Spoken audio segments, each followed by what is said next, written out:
បងប្អូននេះគឺក្របពូជលហុងបន្លែស្រួយរបស់ក្រុមហ៊ុនដំរីក្រហមឬក៏ត្រូពិចស៊ីតហ្នឹងបងប្អូនបាទរូបសញ្ញាគេដំរីក្រហមមកកញ្ចប់នេះ20ក្រាមបងប្អូនបាទអត្រាដំណោះល្អបងប្អូនបាទហើយលហុងនេះគឺភាគច្រើនគឺយើងដាំផ្ដោតទៅលើបងប្អូនដែលដាំលក់ទៅលើប្រភេទធ្វើបុកលហុងម៉ាំលហុងញោមលហុងអីបងប្អូនបាទព្រោះអាសាច់លហុងនេះគឺវាស្រួយបាទវាស្រួយហើយផ្លែរបស់វាទ្រវែងសាច់ក្រាស់បាទសាច់ក្រាស់ហើយមួយទៀតតើតើមួយការដាំអាយុរបស់វាហ្នឹងគឺត្រឹម5ខែ6ខែហ្នឹងយើងចាប់ផ្ដើមប្រមូលផលបានបដាហើយបងប្អូនបាទឲ្យដាំតែម្ដងប្រមូលផល2ទៅ3ឆ្នាំណាបាទអញ្ចឹងបងប្អូនដែលមានតម្រូវការចង់ដាំនៅលហុងប្រភេទពពួកលហុងនេះអាចធ្វើការតំណងមកខាងយើងខ្ញុំបានហើយមួយទៀតនោះគឺ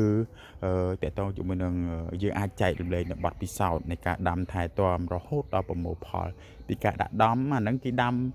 ប្រវែងប្រមាណកម្រិតប្រមាណពីគ្នាហើយវាប្រឈមនឹងបញ្ហាជំងឺអីគេខ្លះហើយវាអាយុកាលប្រមាណ